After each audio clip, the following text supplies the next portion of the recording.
Good afternoon, everyone. Hi, I am Matt Hurwitz. I'm the Dean of Liberal Arts here at Middlesex Community College. Yeah, you are. Yeah, I am. Or so I've been told. It's great to have you all here today. In a moment, I'm going to say something about our guest for the day and why we're here. But as is typical in Middlesex fashion, a student came up to me before I was even going to speak and said, "Can I have the mic first? Because I've got an announcement." And I said, "Sure, why not?" So before I say anything else, you're going to hear from one of our superstar students, Kayla, who's going to be very brief, 60 seconds, to make a quick announcement, and then we're going to move into our main event. All right, Kayla. Thank you. Hello, everyone. So before we get started and we get into this beautiful book that I have had the pleasure of talking to its author, and I'm just so inspired. In the spirit of inspiration and taking action, we have a ballot initiative that we are trying to get onto the ballot in 3 weeks. We need 10,000 signatures. If you're registered to vote in the state of Massachusetts, please come find me so that we can vote to keep rent down while this beautiful city and state continues to build in infrastructure. Let's make sure we have a spot too. And we just want a chance to vote on that. So you are not actually saying yes to this, you're just putting it on the ballot so we have a chance to exercise our voices together. So come see me after. Thank you. 60 seconds. You did it, 60 seconds. Anyone else with a ballot initiative? Okay. So you're in for a real treat today. We are joined by a special guest whose biography I'm going to read in just a moment so that I get the most important details right, and then I'm going to say something else about because she's a special person who's done a lot for me as well. But just so you all know, please, as we're moving along through the program, there's bathrooms right outside. Either doors will get you to a bathroom. There's also food out there now, so if you start getting hungry midway through, there's egg rolls out there. So help yourselves. Eat here or eat out here? That's a good question. You can't eat in here. You're a better steward of this building than I am, LT, and I work here. Can we strike that from the recording? So yes, feel free to grab an egg roll, stuff it down your face, and then walk back in. It could be in your belly. Yeah, if it's in your belly, it's all right. So I hope that you all are excited for what we're about to be doing with our next hour or so. I'm going to show you something because the thing I'm going to show you is something that you all should make sure you get when you leave here, which is a copy of Smart Girl. Some of you might already have gotten it, by Rease Miles. This is a book that if you haven't read it yet, you're going to love. I read it over the summer. I could not stop reading it. It went by too quickly, and please make sure at the end you get your own copy. And I'll say a bit more about that in just a moment because you can get a special copy that's signed. So today's event, I also want to acknowledge is co-hosted by Middlesex Community College and UMass Lowell. Even though we're here at Middlesex Community College, this event really is a sign of the partnership between the university and our college. And so thanks to all of our friends at UMass Lowell for making this happen. I want to give a special shout out to someone you're going to meet in a moment because she's going to be on the stage, but Julie Nash, the Senior Vice Provost of all things at UMass Lowell. Every affair you can imagine has joined us. And there were a bunch of other folks over at UMass Lowell who really helped make this happen. And we're glad that you're all here. So whether you're from Middlesex or from UMass Lowell or some of both, which I think is true for some of you in the room, we're really glad that you've joined us today. So let me read to you from the Smart Girl website because LT is nothing if not an entrepreneur. And of course, there's like a website for the book, and it's a great website too. So this is the official word on LT according to her own website. And then I'll say a couple other things about her. So LT is a trailblazer in first-generation higher education. As a first-gen graduate herself, she has designed groundbreaking programs at UCLA and Loyola Marymount University to support first-gen students. A co-founder of the Black First Gen Collective and My Tribe Media, LT advocates for non-traditional learners and elevates first-gen narratives through scholarly work and digital communities. An avid fan of NBA basketball, Spoiler alert. Also, the cover gives it away. College football and pop culture. She holds a PhD in American literature from UCLA and explores the intersections of first-gen identity and cultural representation in her writing. So that's the official word on LT. How do you want us addressing you in this room? Latanya LT. Okay. Not Dr. LT? Which is it your title? Yeah. So that's the official word, but just something that I want to share is in 2017, when I was actually working at UMass Lowell before I came to Middlesex, I had the great privilege of becoming the faculty director for first generation college student academic success program that we started there called Riverhawk Scholars Academy, which some of you have been a part of, are a part of, hopefully will be a part of it someday. When we launched that program under Julie Nash's leadership, I quickly realized that I had a lot to learn. I am not first generation myself. I come from a background with much privilege, including the fact that my parents and their parents went to college. And so I realized that part of what I had to educate myself about real quick was what it means to be first generation, what that looks like, what that feels like, how to understand that from the perspective of people who have lived that experience and all its complexity and diversity. And when I started on my own journey to understand the diversity of the first generation college student experience across the country, and especially at UMass Lowell, one of the very first names that I came across was LTs, because LT is an incredibly humble person, and also someone who, she might not say this herself, but really is like a national leader on all things first generation, including many other education related topics. If you think about, work with, try to understand our first generation college students across the country, you know who LT is. So we should feel honored that she's here today, but I also want to just say that in spite of how famous she is, how well known she is, how many people she's influenced, she is the kind of person that will come up to you at the drop of a hat and say, what can I do for you? And want to hear your story and want to help you out. She helped me out, she's mentored me in my professional journey. And so she's just a remarkable person, and I'm so pleased to have her here with us today. So I'm going to stop talking in just a moment, and what you're going to hear next will be LT sharing her story. She's going to read to you from a part of her memoir, Smart Girl. After that, Senior Vice Provost Nash is going to interview LT up on the stage. It's going to be a grilling, like you've never seen, a hard-hitting questions. So that'll be the second part of the program. And then we'll end with opportunities for you all to engage with LT, to ask your questions, to make your observations, to share your experiences, which I think is what we're all looking forward to. At the very end, you'll then have a chance to get your copy of the book and to get it signed by LT. So we'll end with that if you want to stick around and get that signature, which I recommend that you do.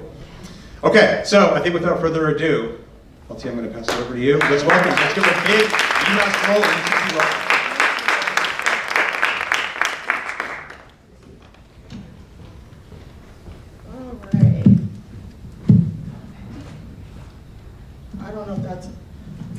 Jeff, I hope that's okay.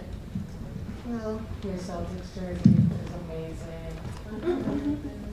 Oh, there we go. All right, how's this? Can you hear me okay? Yes. All right.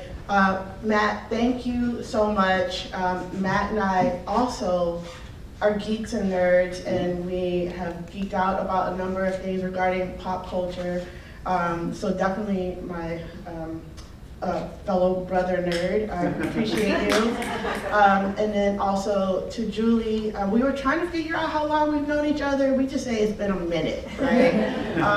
And it's been an honor and a pleasure actually to hear so much about UMass Lowell, particularly the Riverhawk Scholars Program. I feel like you're an auntie, like I just keep hearing about, like seeing pictures, I'm like, oh my God, they're so cute. And it's so great to actually be here and experience it for myself. Thanks to Liz, whose book I'm reading from, because I forgot my own book, you guys, and so I was like, can I borrow a book to read? So thank you for that. Okay, so let me just tell you a little bit of context about the book before I read from it. Yes, it's my memoir, but just like set it up just a little bit. Thank you, Matt, for sharing like the professional accomplishments and the things that you would find, yes, if you went to my website or you saw on LinkedIn. So despite the fact that I've been doing this work for a really long time and helping to build programs all over the country, including, like you said, at UCLA and Loyola Marymount, I'm gonna be honest, I never considered telling my own story. I am a person that's very encouraging of others, and then probably like some of us are like, oh, when it comes to myself, I'm like, no, not me, right? Isn't that crazy, Ellie? So my daughter, so shout out to Zoe, who's been saying to me for years that I should tell my own story. And because I'm her mom, I said no, right? So she was just like nagging me, and it wasn't until I talked to another woman of color who also identifies as first gen and had written her story. Her name is Erica. And she said to me, I was interviewing her, and she said, LaTanya, you should tell the story that you needed when you were in school. And I said, I can do that, right? So it was really about healing myself, T. My family does not call me LT, that's like a professional name. I'm T, definitely at home. Some of us have names at home, right? and other kinds of names, so T for sure, you'll meet T in the book. And so that's what I did. So, but let me tell you a little bit about it, because it's a memoir, right? Wait, where are my English majors? English majors, oh man, just, okay, all right, that's just a lost thing.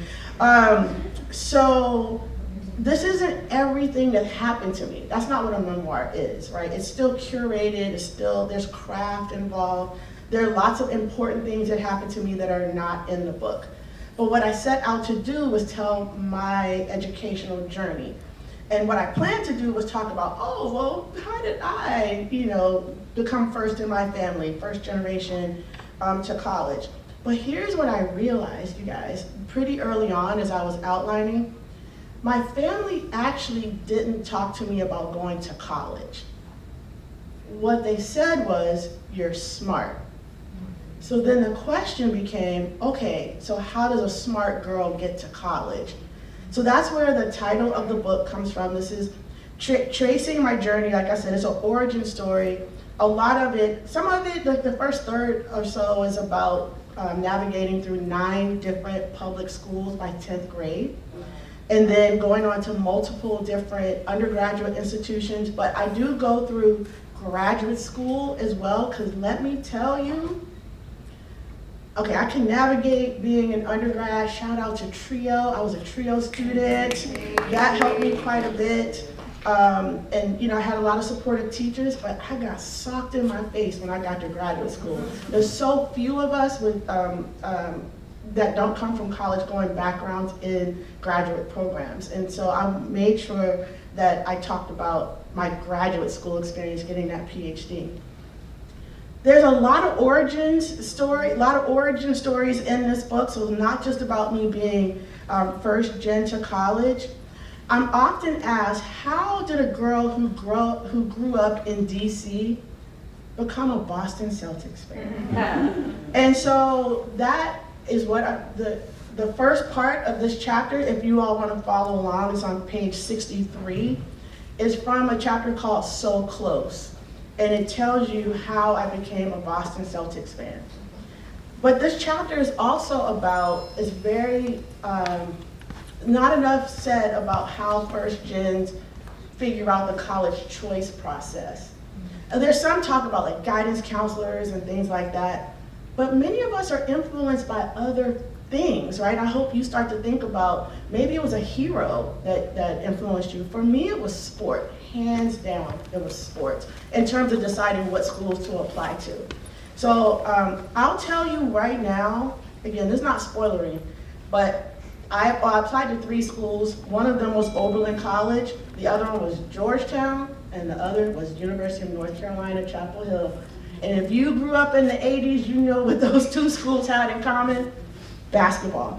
So I'm gonna read just a little bit, and just a little bit of guidance for you. This is called So Close. There are multiple meanings to those 2 words. And just think about the meanings of how it appears. Like, what proximity means, like, ooh, so close, okay, that kind of thing. All right, you ready? Yeah. All right, let's get it. Okay, so close, page 63. The jingle of the telephone sounded far away, and my mind was in that hazy place where noise gets incorporated into your dream, and you can't separate reality from sleep. It was the first week of summer break after 10th grade, and I was looking forward to sleeping in and catching up on As the World Turns. First of all, where is Gen X? Gen X, you will be seen and heard today, okay? I needed to find out what was happening with rich girl Lily Walsh and stable hands Holden Snyder, since obviously they belong together. Plus, I had a soft spot for the hard-scrabble Snyder family, especially Seth, who was torn between following his dreams of being a writer and taking care of the family farm. But then I could hear Mom's voice from downstairs and I was jolted awake. I stirred, shook from under the covers, and shuffled down to the small kitchen, which doubled as my study space. The stove clock read 9 a.m., a truly ungodly hour. I picked up the wall phone thinking, this better be important. Hey, T. It was Rob from math class. I wasn't sure if you heard. He paused. Lynn passed last night. I froze, gripping the phone's handle. What are you talking about? Am I still sleeping? Is this a walking nightmare? He died. I'm so sorry. I know he was your boy. To say that Leonard Kevin Bias was my favorite athlete, my boy, is an understatement. He was the star small forward for the University of Maryland Terrapins men's basketball team, but he felt like family. By this time, he had been named the ACC Player of the Year, the ACC Athlete of the Year, and was expected to have a highly successful career in the NBA. Lucky for me, Lynn was a local guy, raised and reared in Prince George's County, Maryland, not too far from our Northwest DC home. It was exciting knowing that he was close by and that I could, in theory, bump into him anytime, like at the Hyattsville Mall. One of the perks of his proximity was that I was able to catch many of Lynn's games on the local channels. And so I witnessed many of his signature dunks in real time. You can see some of them on YouTube now. Amidst the collection of Prince photos on my bedroom wall, I reserved a place right next to my bed for a collage of Lynn. His smile often was the first thing I saw in the morning and the last thing I saw at night. On June 17th, 2 days prior to this wake-up call, the Boston Celtics drafted Bias into the NBA. They were the reigning champions, had a 40-1 record of home games, and yet somehow managed to land the number 2 pick, which everyone agreed was an incredible stroke of luck and just downright unfair for the rest of the league. Boy Wonder would be joining a team in its prime and learning from the best, including Celtics greats Larry Bird, Robert Parrish, and Kevin McHale.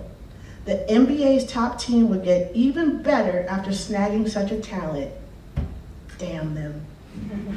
Like the rest of my family and all Black people that I knew, I grew up actively despising the Boston Celtics. Despite the presence of Bill Russell, who I adored, and Casey Jones, 2 well-regarded Black players, I thought of the C's only as a white team in a white city. I wanted nothing to do with Ainge, McHale, and especially Bird, who in my mind was the whitest guy to suit up ever. But leading up to the draft, facing the inevitable, I began to thaw. I looked deep into Lynn's eyes via the television screen and conceded that he seemed to be genuinely happy about the prospect of going to Beantown to play for the Villains. Okay, I told myself and blew out a breath, this is it. We are going to Boston. I was fully prepared to join the dark side, and so I bought a Kelly Green snapback for the occasion and my new life as a Celtics fan. To have and to hold, for better, for worse, etc. A few months prior, I visited the University of Maryland campus for the first time when my high school track team competed there. For 10th grade, I decided that I wanted to branch out from cheerleading and try something new. I had found my place among the sprinters and discovered that I was a strong competitor in the 200 dash specifically. There was some downtime between heats, and Coach Lawson said that we could wander around.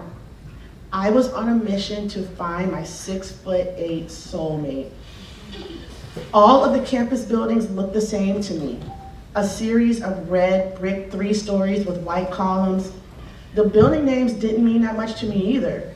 Tawes, Dorchester, Taliaferro. I was directed to one particular location not far from the track. As I jogged up, I could see members of the men's basketball team gathered just outside of the glass doors. This was fate, y'all. I scanned the crowd. Players Terry Long, Tony Massenberg, Jeff Baxter, and Keith Gatlin were all present and accounted for, but no Lynn Bias. I marched right up to one of the guys. "Where's Lynn?" I asked, skipping past all formalities. He grinned down at me, clearly amused. "You're a fan, huh?" I nodded impatiently and looked past his shoulder, hoping to catch a glance of Bias. "He had to go to class, you just missed him. But he's coming back, just wait around here." Here was the Stamp Union, the Student Activity Center and Campus Hub. I noted that students hung out here. The closest comparison I had was Rob's Place, the hamburger shop where Raj, Rerun, and Dwayne hung out after school on the TV show What's Happening. It never occurred to me that I could go to school at this place, or that Maryland was an actual college. I never saw any classrooms on this visit. No one from admissions addressed us, and the only students I spoke to were the basketball players, who to me were local celebrities, not people who studied or were earning degrees. An elf among giants, I waited around as long as I could. I listened in on people's conversations, laughing when it was appropriate, not at all understanding any of the jokes related to school. But I had to head back to the track, my purpose for being on this campus. I gave a sad, slow wave to the players as I shoved off, dragging my feet the whole way. Later, over at Kehoe Track, a teammate told me, "He came back, Lynn came back. We told him that you were looking for him." My eyes watered at the realization of our star-crossed connection. I'll catch him next time, I thought. Months later, on June 19, Lynn Bias, age 22, would die of a cocaine-induced heart attack in a University of Maryland residence hall 2 nights after being drafted into the NBA. Pause there. Stop it. You can clap. What happens next? I told you there were cliffhangers. There's more to that chapter. Now I have to take this off. Hi, everybody. Hey, Julie. So as Matt said, my name is Julie Nash. I'm the Senior Vice Provost of Academic Affairs at UMass Lowell, and I've had a fantastic day with some MCC students and some UML students, and especially our guest, LT, and we've gone back a long way, and it's just, I've been saying since I met you, I've got to bring you to Lowell, I've got to bring you to Lowell, so thank you for writing the book and giving me an excuse. And you stole my thunder, because my first question was going to be, how did you become a lifelong Celtics fan? Because we'll go months without being in touch, and then there'll be a big game on, and we'll be texting each other, like, ah! But I did have a couple of questions, and I know that a lot of people probably share a lot of these questions, and one is something that you and I have talked a lot about, and it's the notion of the hidden curriculum.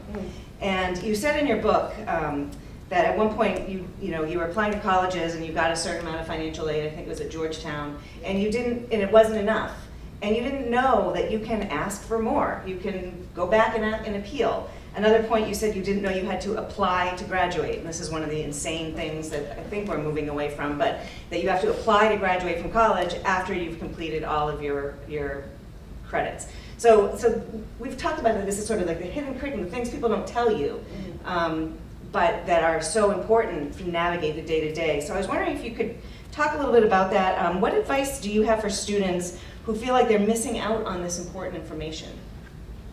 So here's the crazy thing. You often don't even know that you're missing out, right? Or you may feel like, why do other people know stuff and you don't know stuff?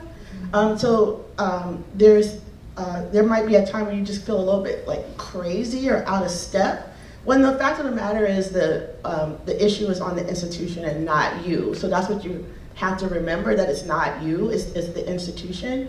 So one of the things I talk about, because it's often said, oh, first-year students don't know what they don't know, and their families don't know, right? And it's a what we would call a deficit framing. Like there's something that these students lack, and we have to give them these things. One of the reasons why I wrote the book is that my family actually gave me a lot. And the issue was the things that how did those things that they gave me translate once I got there, right? And so also being the cultural broker or like the front-facing person in my family, I don't know about you all, I was used to being the go-to person. I was the one that I'm like the family Google, right? It doesn't matter what it is, right? I got this spot, T, you're a doctor, what is this? I'm like, not that kind of doctor, right? And so what that meant was by the time I got to college, I wasn't used to asking other people for help. I was used to being the helper. And so one of the things I would say is that, number one, there are people here whose jobs it is to answer your question. So keep that in mind, and that it's okay, but it takes a minute, right? Like, this is what I tell people, you don't know what their experience was like asking for help before they got to you. And so it's helpful that institutions signal that they're there to provide support. Stop using all these acronyms, like explain what it is and how to get to this building.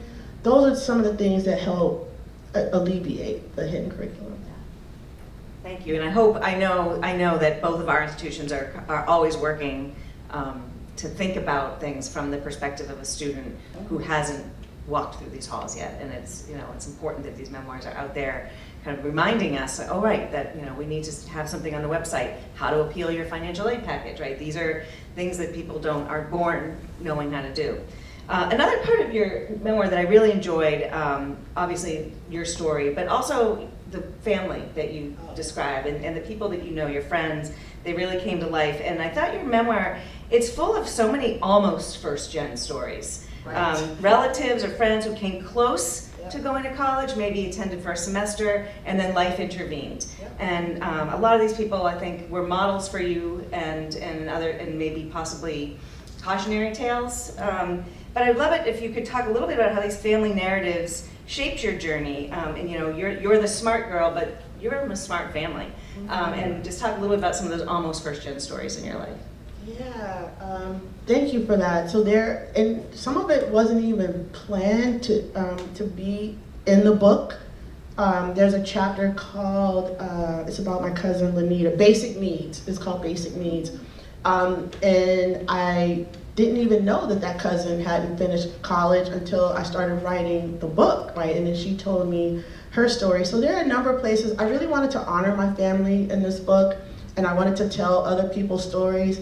Some of us go through this, it's called, just so you know, there's a term called academic achievement guilt. Academic achievement guilt, where a student, especially if they're first gen, is experiencing success or have an opportunity to study abroad, and you feel badly or you might turn it down because it's something your family isn't able to do, right? Some of us will experience that throughout our lifetime, right? And so I, in recognition of that, wanted to find a way to bring them along and include them in the book. And they're just so excited for me. And I just want to acknowledge there may be times, even to this day, our family doesn't know what the hell we're doing, right? Why are you still in school, Miho? And don't know what you're studying, and I would just say, don't get frustrated with them. Chances are doing the best they can. But yeah, just the other day, my mom said, oh, I ran into so-and-so at the store and they want to know how teaching third grade is. I've never taught them. But it's okay. But I just wanted to honor my family. You did a great job. Thank you. So as a fellow Gen Xer, I loved all the references. Prince? Prince or Michael Jackson. We have Prince here. I think I was kind of Michael Jackson, but I was a Prince fan. But I definitely got it. Purple Rain. I was there for Purple Rain, but my mom wouldn't let me see it. It would have corrupted me. But I mean, I think it's so fun too that you're telling a story, and it's a serious story in many ways, but The Prince one? Your story. But then you mentioned shows like Good Times, even the Brady Bunch, the music you were listening to. Why did you choose to frame your own memoir in this way, where these cultural touch points intersected with your life? Two reasons. Hopefully I'll remember them both. Number one, Gen X, we're not boomers, and so I need to set the record straight.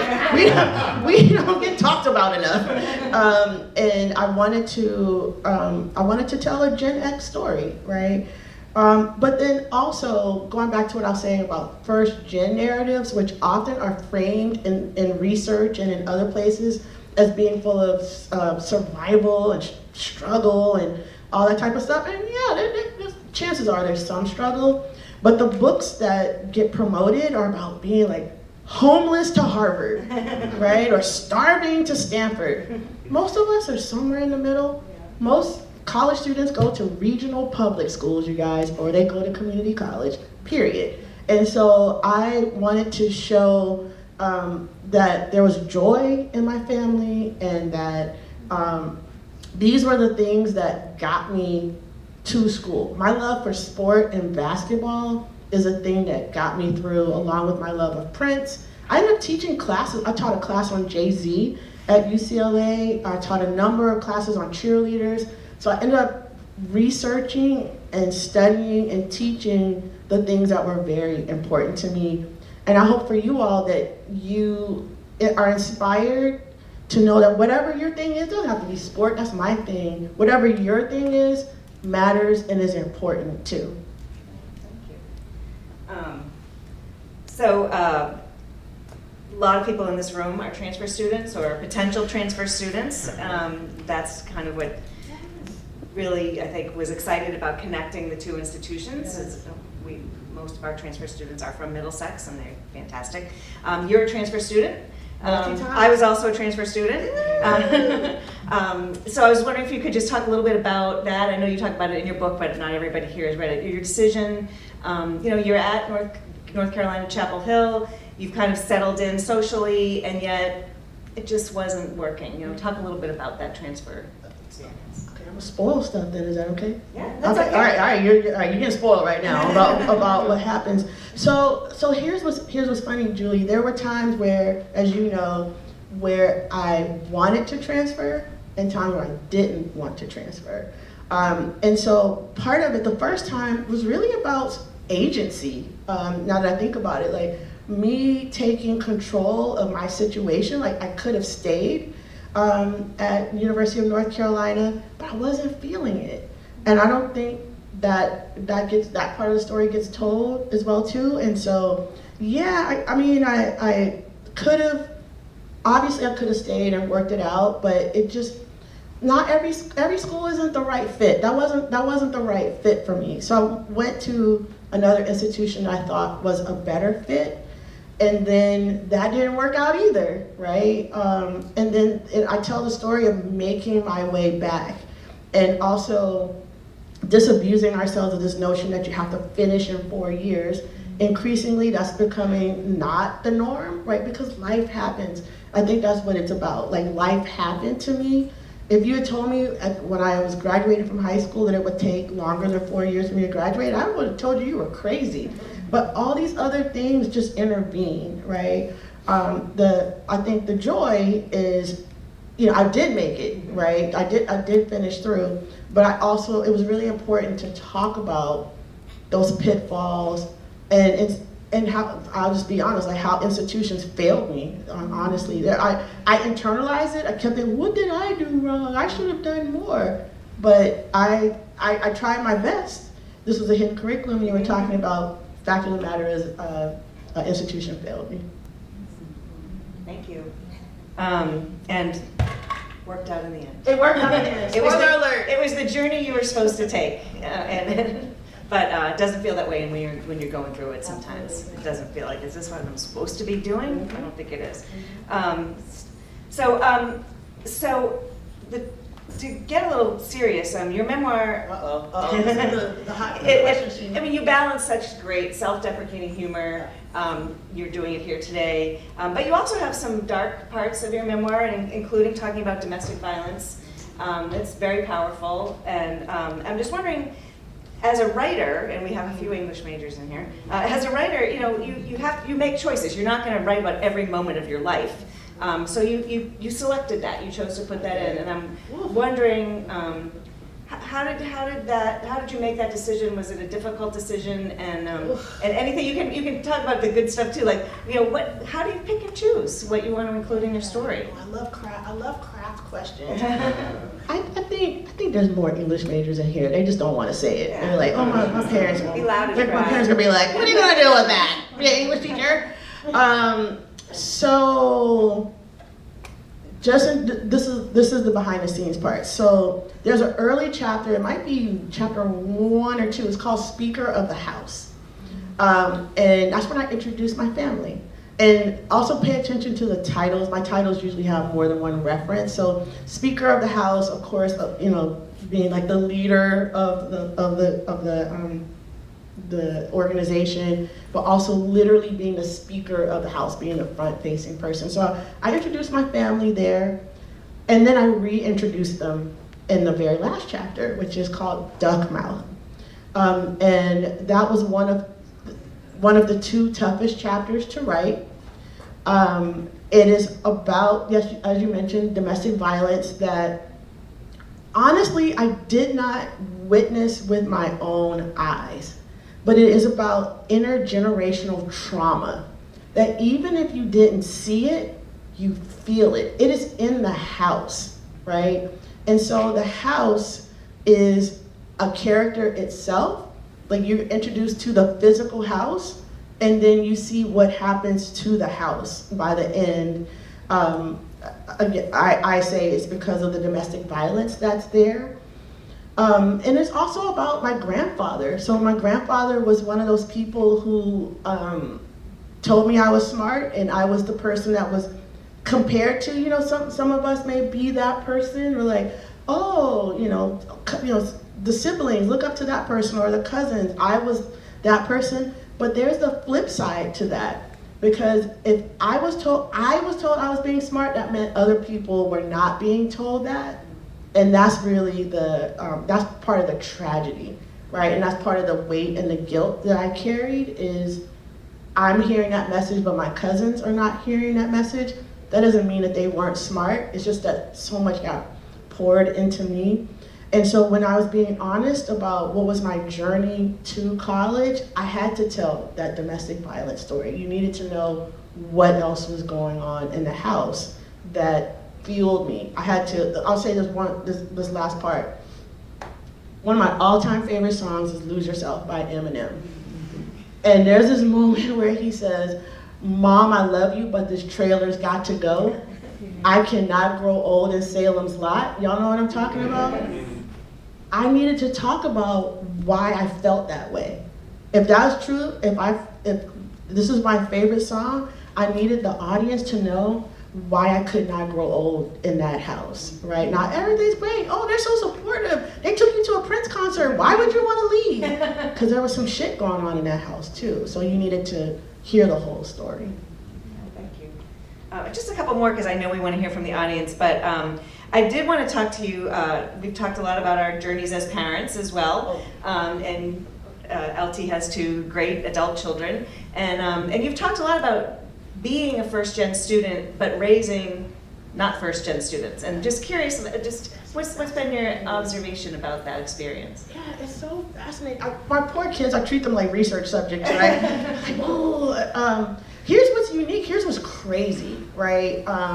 They're very much not first gen. Like there's no way in which they would say, oh yeah, maybe I'm first. No, not at all.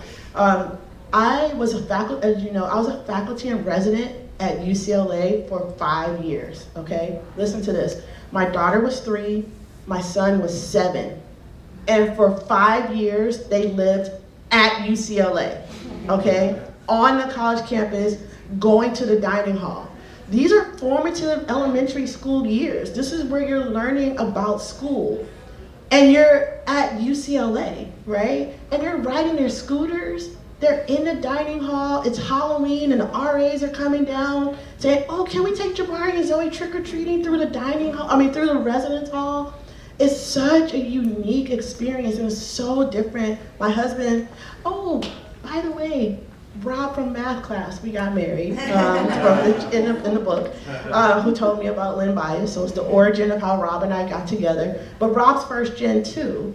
And so it was just so wild that they grew up in such a different environment. They're growing up, living in faculty and residence, growing up in a residence hall. And when they were older, I had a chance to ask them about it. I waited till they got older to say, what was that like for you? And so Jabari says to me, oh, by the time I was applying for college, I was over UCLA.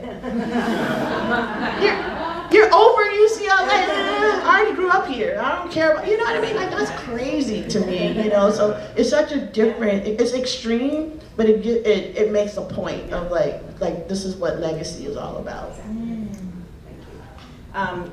I know many of you probably have a lot of questions that you'd like to ask LT, so I'll stop talking and I'll let you guys talk. I think we just have one microphone, so I don't know if maybe we'll try to speak up and we'll see if that works. So Okay, I'll repeat the question. yeah, perfect. Anyone want to start us off? If you want to, you can introduce yourself and say who you are. Yeah. Hi. We met this morning, and I didn't get a chance to tell you your fit is amazing. Oh, thank you so much. I'm not sure I have an actual question, Okay. but I do want to just say how. Well, I'm going to give you the mic. Okay. If you don't mind. I do want to say just how struck I am just hearing you talk and hearing you read and thinking about the ways that my lived experience and my background is very different from yours, but also there's a strong thread of, oh, you're talking right to me. I feel like you're talking right to me, just with the things that happened in your family being like, even if you weren't there, it's like the house is haunted by them, and just the way that it's not a thing that people are used to hearing, like, oh, first generation college students, it's not something you hear about, and it's not something I had ever heard about before Middlesex and Trio. So just thank you for writing your book. Guys, I didn't get a chance to track it down and read it before today, but No I'm worries. Yeah. so excited to just devour it. Thank you. Yeah. Can I respond to that? Thank you so much. Yeah. Can we clap for Elliot? 2L, 2L, Yeah, I appreciate that so much, and I think it is lost on people that first generation is a higher ed term. It's not a term often that students use within their homes, and I think people focus too much on like, oh, well, you literally like the first to go to college. That's not the point. That's really not the point at all, right? It's about an ecosystem that you're coming from. It's all these other things, and some of it, of course, is about academics. A lot of it is not about academics. If you're not coming from a college-going culture, that's going to be a shift, right? There's a shift in yourself. There's a shift in your family in some kind of way, right? So I wanted to honor that, and I'm glad you picked up on that, and can't wait for you to devour it. You let me know what you think after you read the rest of it too. I think a lot of first-gen students don't know they're first-gen until someone tells them. Someone tells Yeah, them. we had. Remember Montana? She was a student of ours that worked at RHSA. She was a student assistant. She's so fantastic. And she's like, oozed first gen DNA, right? And one day she said, oh, I wish I were first gen because I just, I feel so committed to this. And so I thought you were. She said, well, my stepmother went to college for 1 semester. I'm like, honey, you're first gen. Yeah. But yeah, right. Other questions? Yeah. Oh, Dante. Dante.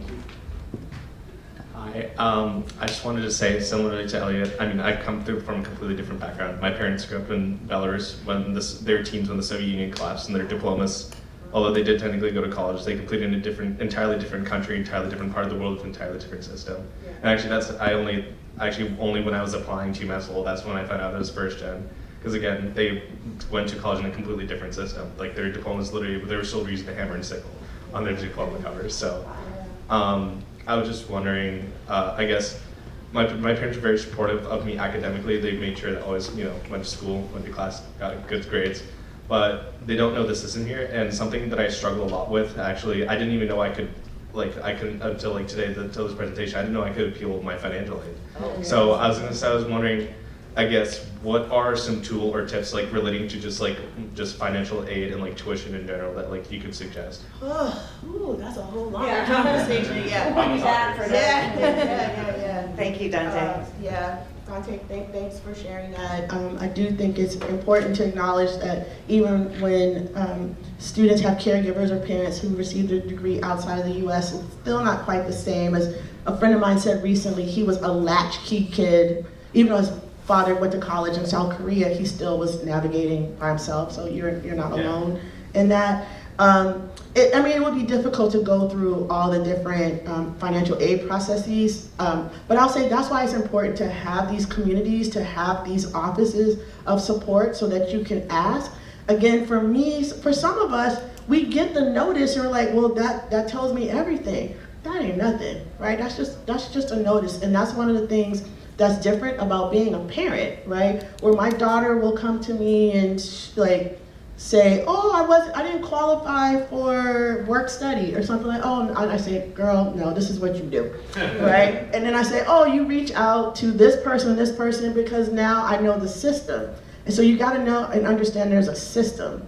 And the key is finding out who can help you navigate the system, whether it's financial aid or housing or something like that. For me, so this is the other challenging chapter, is called Long Division, which was about my just so you know, about my financial aid journey. Dante, it is one of the reasons why I became a dean, because if I had had the opportunity to help myself, I made a promise to myself, I would never let a student go through what I had to go through to figure out how to pay a bill. You know what I mean? I'm literally the first in my family at a HBCU, which is said to, oh, we're gonna support all these students, and doors are closing, right? So we just had to figure out, okay, how can I answer that? So make sure you stay connected to people. I will say this, don't try to figure it out by yourself. That's my main answer. Whatever it is, I'm not gonna get into the policies, don't try to figure it out by yourself. Go find someone who can have your solution. That's the main thing I would say. And I wouldn't say there's it would be easy to say, well, it's the person with this title at your school. Because there's a lot of people with a lot of different titles. I'm looking at some in this room that will go above and beyond and help you. And so I would say, find your person. Find your person. If it's a faculty member, if it's an advisor, if it's a career counselor, find that person that you can just go and sit in their office and say, I am having a terrible week. Can you help me get through this? And again, it's going to be someone different for everyone, but I know Middlesex and I know UMass Lowell, and your person is at one of those two places. I guarantee you there's somebody here that will absolutely bend over backwards to help you, and it's just important that you are empowered, because the students who, there are a lot of students that just know they can ask, and and they're not rude, I always say there's nothing wrong with being entitled if you've earned it. Right? You're entitled to the things you earn. Like if you go to work and you earn your pay, it's not entitled to say, now I would please like my paycheck. You earned it. So if you're in college, you have earned the rights that any college student deserves. And so you need to learn to advocate for yourself, but also if you don't know how, lean on somebody, because there's enough people that you can lean on. There was a question. Yeah. Yes. Thank you for your question. And just to piggyback on exactly what you're saying, Dr. LT, because I will refer to you as doctor, because you earn it, right? I'm not talking about it. But on the flip side of what she's saying, as someone who is first generation, who wants students to know that there is an ally, there is support that's available for you, like you said, as first gen, students, we're not going to ask for help, Yep. right? I know. So how do we, we're saying tips to our students, do this, do that, but what about a tip to the staff member, to the faculty, to put yourself out there to let students know or to feel comfortable to say, I need help? Yeah. That's a great point. So, I'm just going to co-sign on that because you really said it. I think we put too much on the students to raise their hands all the time, and I do think it would certainly help for faculty, staff, administrators, A, to share their own story, and then B, talk about it. Maybe help isn't the right word, but like, just what are some resources, some ways to navigate, but don't just say, go here, go there. Like, when you go to that office, ask for Matt. Like, you gotta be specific, right? And then make sure that Matt followed up. Or I would just say, take a friend with you, right? Because sometimes students don't want to do that on their own. Okay, take your roommate or take your buddy or your classmate with you because they probably need the information as well too. But too much is put on students. Students are doing a lot. Right, and I understand, I'm not saying faculty and staff and administrators aren't either, but this is the work we are paid to do. And so there's gotta be more, I don't even know what the word is right now, but just agreeing with you for faculty and staff, like when you're putting things in a syllabus, and then people say, oh, why aren't students reading the syllabus? Well, are you explaining what the point of the syllabus is? Are you shaking it up a little bit and walking people through it, or putting pictures on there and maps on the syllabus? Don't put the same template language in there and then be like, oh, students didn't read it, because they're thinking it's the same thing that was in your other class. Okay, all right, let me stop going on into that. But I think there are some things that we can do to help support students and not frame it as, oh, we're holding their hands and we're doing too much for them. I don't know. I just don't agree with that. Thanks. Other questions? Comments? Yes, Erin. Erin's a theater person. I'll just speak really loudly. So it's been so wonderful, getting to know you this morning at the brunch and hearing your story. As someone who's I identify as an artist and I share stories all the time. How did you look at your life and go, how do I not get into the weeds? How do I not stay surfacey? What process did you use to share your story? Yeah. And did you have any help, talking about help, along the way to make your manifest happen? Did you hear that? I love process questions. Thank you for that. So let me tell you what I started off doing, which was so first gen, which is I'm gonna write this book all by myself, dummy, right? So I had 2 editors actually. So I had a developmental editor, which is like a thought partner, right? So I sat down with her and I said, this is what I want my book to be. She was a professional person that I paid, right? I was like, this is what I want my book to be about. Here are my goals. Again, like I said, I'm not telling everything that happened in my life. I was pretty clear that it was an educational journey. And then she gave me feedback on it, right? She was like, oh, your voice is too scholarly here.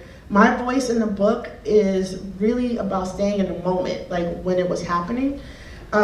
So there was that part.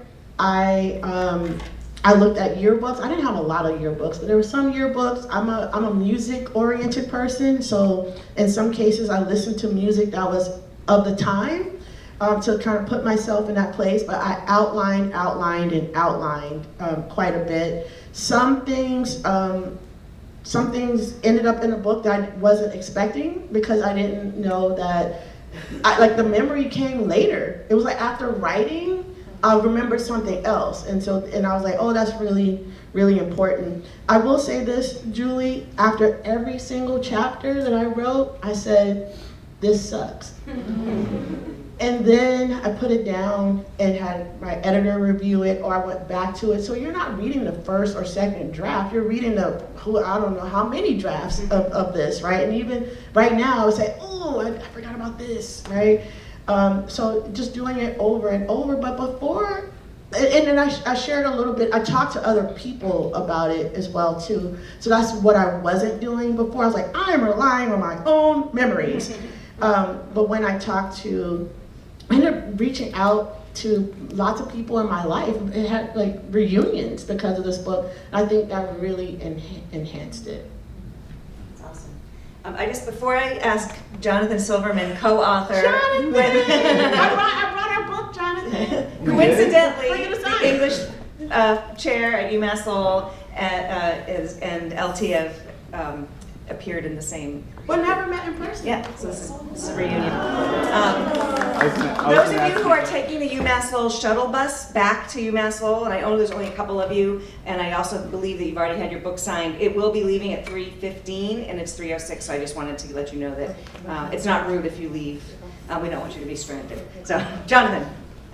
Actually, I want to ask you about the essay LT wrote for us was about feeling intimidated by college spaces, which I think we liked it so much it was the first essay in our book.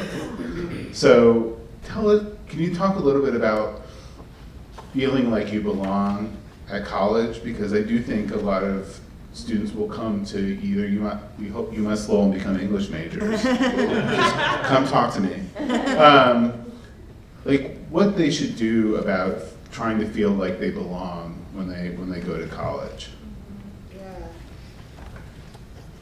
First of all, that book is so amazing, and it should have sold a million gazillion copies. So thanks for the Goodreads review. What'd you say? Thanks for the Goodreads review. Yeah. Well, there's so many ways I could take that.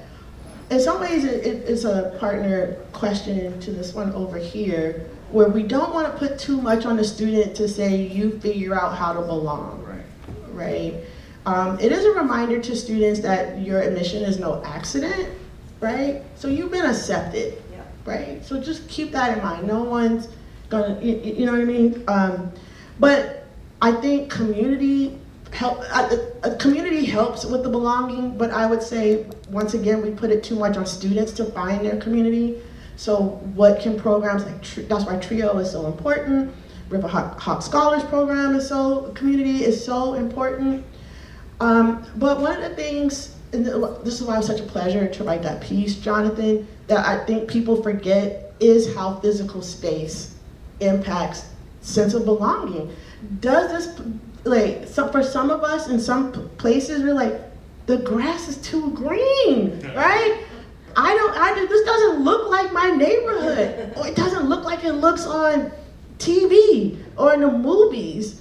And then you're like, do I belong here? So that has like really driven me for people to understand that it's not simply like this emotion. I mean, there is an emotional component, but there are so many different layers to this. And so when we're talking about sense of belonging in a physical space, that's why I said, are there, what's on the building, right? There's some schools, like I worked at a school where they were like, we don't want to put the name of the building on the exterior because it doesn't look good. I'm like, how are students supposed to know where it is? Or I even studied campus maps as well, and the mapping of things. Community colleges tend to do a much better job of, like, the name of the building kind of is what, like, tells you what's inside kind of thing, and other places, like, it's named by a donor, and you're like, I don't know what's in there, right? So so there's so many things that there's so many pieces that we have to work on, right? And not just, I love those campaigns that say, you belong. But sometimes you're like, why are you trying so hard to tell a student that you belong? If you could change some policies, then I would know that I belong. You change your curriculum, then I would know that I belong, right? you stop trying to tell communities and identities that they don't exist, then I would know that I belong, right? So those are the types of things that we gotta look at it from a policy standpoint, we gotta look at it from an architectural standpoint, we gotta look at it from an academic standpoint. There are all these things that signal belonging. And yes, we should tell students they belong, but we can't just stop at that, right? So there's more that I could say, for sure. I never, Literally a whole essay. I never want to throw my own institution under the bus, but UMass Lowell's having a building, O'Leary, Olson, and Olney, and you find out that your class is in OL 472. Not great. So it's a perfect example. Other questions? Yes. Asking for a friend. Asking for a friend. Okay. My question is, what advice would you give to first-gen students who are beginning to take on leadership roles but still feel uncertain about their ability? Okay, the friend is me. So I'm finding that... Thank you all for being here. Hopefully you can still get a copy of the book. Right on this side. Oh, on this If side. you really want to like grab the book. Yeah. Bye, friends. Because I'm finding that, there's wonderful faculty that see me and see the role that I take in our college, and, they're like, you're a leader, you're a student leader in the college, and I'm like, oh, okay. And them seeing me definitely helps me, and it heats me to the temperature, and I'm like, yes, I can do this. And then I do it and it feels good. But then I'm finding that, the imposter syndrome hits, and then I will kind of cool myself back down to the temperature that I'm comfortable at. So yeah, what advice? Sure. That's such a common experience. I bet everybody in this room can relate to that. Oh yeah, I completely agree. Well, I would agree with your faculty and whoever else is supporting you. You wouldn't be where you are if you weren't a leader, right? And so now it's about how do you be a leader in a new space. You just got to think about it differently, right? There's you're just transitioning from one space to the other, and then you're learning the rules of engagement in this new space. That's all. You need to give yourself some grace to learn those new rules. But I dare say for many of us, who speaks more than one language, for example? All right. Who took care of younger siblings or cousins or things? Okay. Who else? Who worked? Okay, I didn't even say where. Okay. Those are all skill sets that every employer would want. These are what career services will tell you are so-called soft skills, right? We don't identify them enough as leadership, right? Or things that are of value. So you got to remember, whatever you did before you got to school is so important. It's about translating that, explaining how that, turns into the work that you do now. So here's what's funny. I talk about going to this Prince concert, right? At 12 years old, I ain't had no business at that Prince concert. And this was not like Diamonds and Pearls Prince. This was like Prince humping the bed Prince, okay? This was dirty Prince, okay? I had no business being 12 years old at this concert. Aaron, this answers your question. Why did I include that story? Because I wanted to show what that did for me. The ability to navigate, my mom was with me, I wasn't there by myself. But the ability to navigate a Prince concert and make it to the front of the stage, okay? It wasn't even assigned seat to this concert. This is how long ago it was. That tells you something about me, right? That my ability and my mom, right? My level of confidence, my ability to navigate. So I think it's important to have those moments. We all need to have those moments where we reflect on what got us there. Something got you here. Otherwise you wouldn't be here, right? And there's something you demonstrated. You just have to remember what that is, and then sometimes you just need to have a friend remind you what that was. Oh, okay, Kayla is gonna remind you what it was that got you here, and then you're gonna take that, and like I said, you're gonna give yourself grace, because you're gonna make mistakes, and that is okay, right? And you're gonna figure it out, and then there's gonna be it's a video game. You're gonna pass this world, you're gonna save that prince or princess and move on to the next level, right? So just keep that in mind. I always hate the term soft skills because they're hard skills. They're really hard skills to learn. We have time for one more question. Actually, we really don't. But if there's a quick one, we can make time for one more. Do you have one more question? I don't know if it's a question. I don't want to take a mic because I might like just make a speech and have a conversation with you. I have so many questions, but so my mom died, and I had to adopt my 2 younger brothers, siblings, and that has been part of my college journey at Middlesex. And Purple Rain is something that was on the back of a prayer card. Dearly beloved, we are gathered here today to celebrate this thing called life. I oftentimes feel like I don't know what I'm doing, and I am terrified, and I'm not in the right space, and we're thrown into leadership positions, as Sean was just saying, and saying that we're voices and that we're powerful, and I just have no clue for the next steps, and I have no one to look for, and it is just incredible to hear that you exist and put a map down for students like us. Thank you. Visibility, always big advocate on deconstructing and decolonializing education. I think this is a beautiful step. Thank you for this. Thank you for your time. So it's a good one to end with. I just want to say, number one, Kayla, you are lying that you don't have a clue. I saw you this morning, I saw you today, you come into a space and you own the room. So that's not true that you don't know what you're doing. But I will tell you all this, if you just want a cheat sheet to this book, just read the prologue, that's it. The prologue tells you everything. The prologue is about my fear of escalators, right? Remember, English major alert, it's a symbol, it's a metaphor.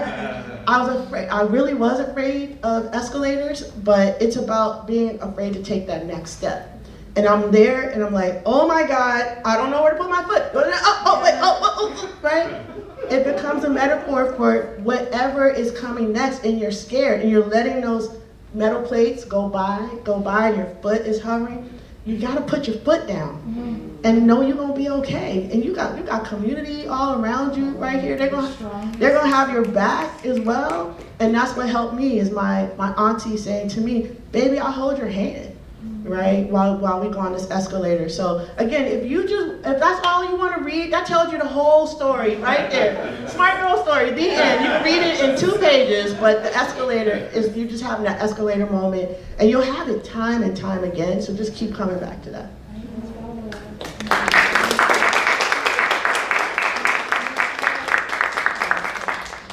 So we know now you're honorary members of UMass Lowell and the Middlesex Community College communities. So we have a little gift for you. You don't have to choose. Thank you so much. Thank you, everybody. This was a really special day. Hopefully we can have more events like this that brings our 2 communities together and opens us up for conversations like this that I think are so important. So thank you so much. Where should I go, this way? This way. Yes, please. Your table is this way, food is this way. Okay. And it's a big circle, so if you want to get food and then make your way, you can. And we have books available to everybody, and if you have a friend that you think would enjoy this book and wasn't able to make it today, feel free to pick one up for them. There's a podcast too. There's a Smart Girl podcast. You could probably just Google it. Smart Girl podcast with Rease Miles. If you want deeper dives. And a playlist.